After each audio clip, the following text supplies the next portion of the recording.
And again we come to the interlude devoted to that pleasant custom of ours on these Thursday nights, a steaming, fragrant cup of Maxwell House coffee. That's right, Robert. And from letters we're receiving, we know that in many homes across the country, folks actually are joining us in this custom, enjoying a cup of Maxwell House coffee as they sit before their radios, sharing in the fun we're having on Good News. So here we go. Let's pour out the coffee. Meredith, how about pouring out a little of that mellow music that goes so well with the roaster-rich flavor of this coffee? That's good to the last drop.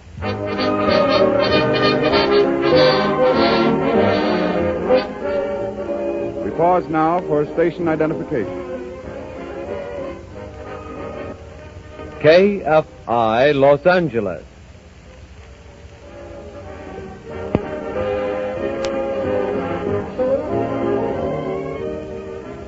Bob Taylor again, and we continue our Maxwell House program with a medley of two of the amazingly popular tunes from Walt Disney's amazingly popular picture, Snow White and the Seven Dwarfs.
Turning to our dramatic department, tonight's playlet is a drama of the sea called The Hebrides, written by Irving Reese.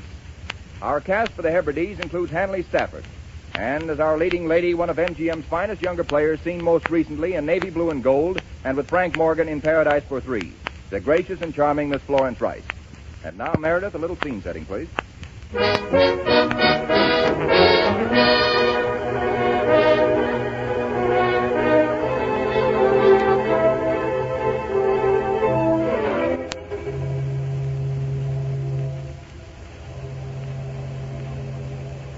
Night on the mid-Pacific.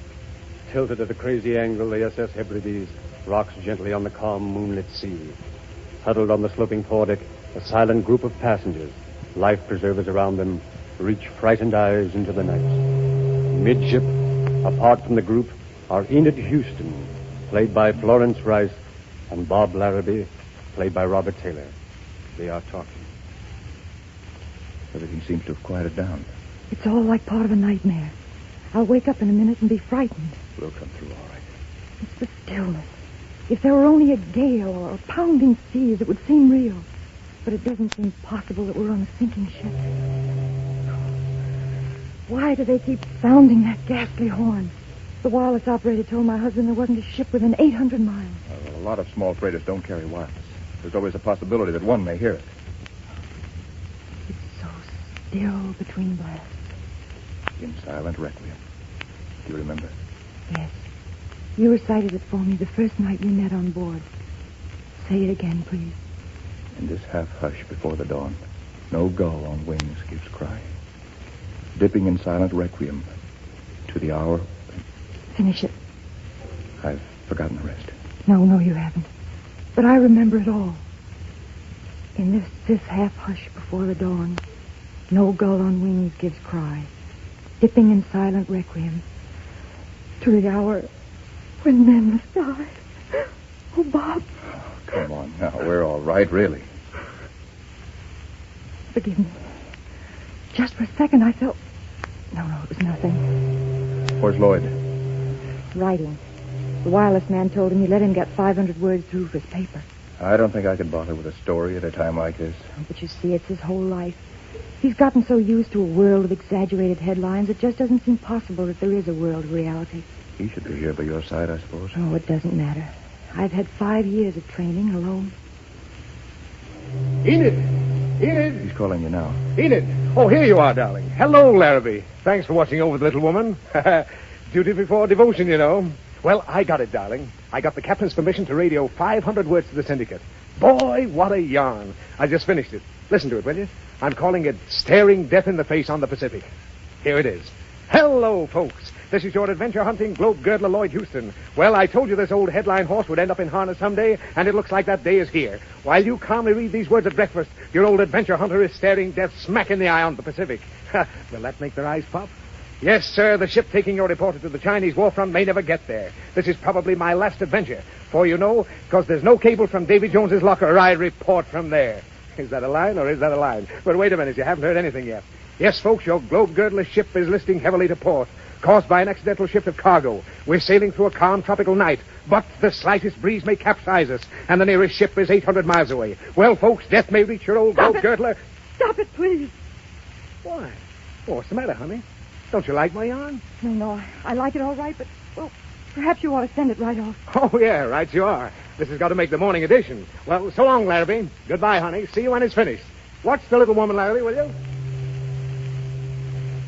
Is it true about the slightest breeze?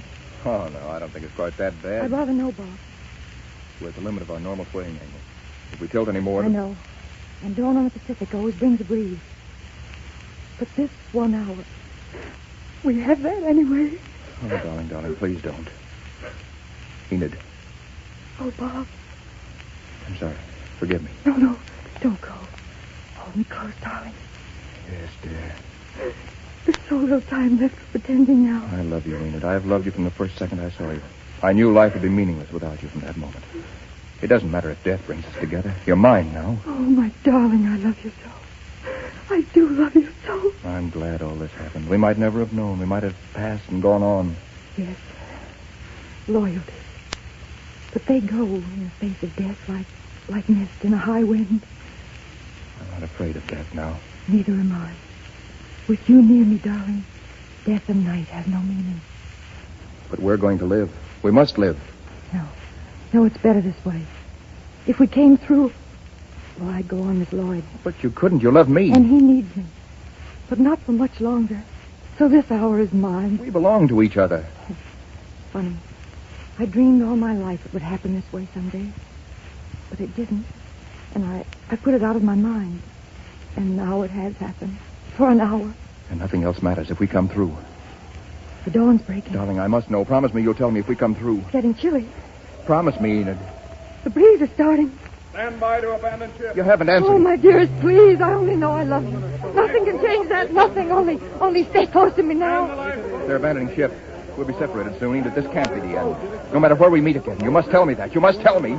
Enid, quick, down to the foredeck. They're abandoning ship. I'm staying here, Lloyd. But you can't, honey. We might capsize any second. My mind's made up, Lloyd. I'm staying here. But you're crazy. The ship's sinking, I tell you. You've got to go. Please don't shout, Lloyd. I'm quite sane. I've put your wishes before mine for 5 years. I think I've earned the right to these last few minutes that I wish them. Larrabee, will you please tell her to go? She doesn't know what she's doing. You'd better go, Enid. No, please, can't you see? I want to stay here. Officer. What is it? What's wrong here? My wife won't go to the lifeboats. Will you please talk to her? You better hurry to the foredeck, madam. I'm staying here. Oh, she's mad. Get her out of here. Get her off the boat. Madam, this ship is sinking. There's no time to argue. All right, now, come on. Don't you dare. Come on. Put me down. Darling, stop it. Don't let him take me, darling. Please. Oh, please, darling. I want to stay with you. Oh, my God. Well, buck up, Larrabee, old man. Imagine how I feel. You know, it takes a moment like this to make us realize how much someone cares for us.